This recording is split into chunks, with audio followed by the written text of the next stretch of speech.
Unfortunately, the February flash flooding has damaged the Otford Weir beyond repair.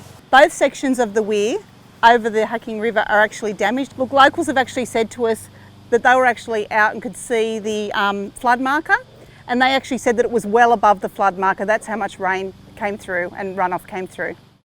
In 2020, we carried out a study to see if a bridge was feasible for this location. Unfortunately, our research showed that we would need to build a 90-metre long span. This really isn't feasible when you take into account the terrain, the geography, and the impact this would have on residents and on private properties. So what we're doing right now is working with Transport for New South Wales and other key government agencies like Fisheries to get the right permissions and approvals in place, confirm the designs that we've got, fast track a tender for the works and get orders in and the materials required to complete the work. While we don't have a time frame currently to complete the works, it is likely the road will remain closed for many months. We know this will have an impact on the local community, so we're going to try to get this done as quickly as we can.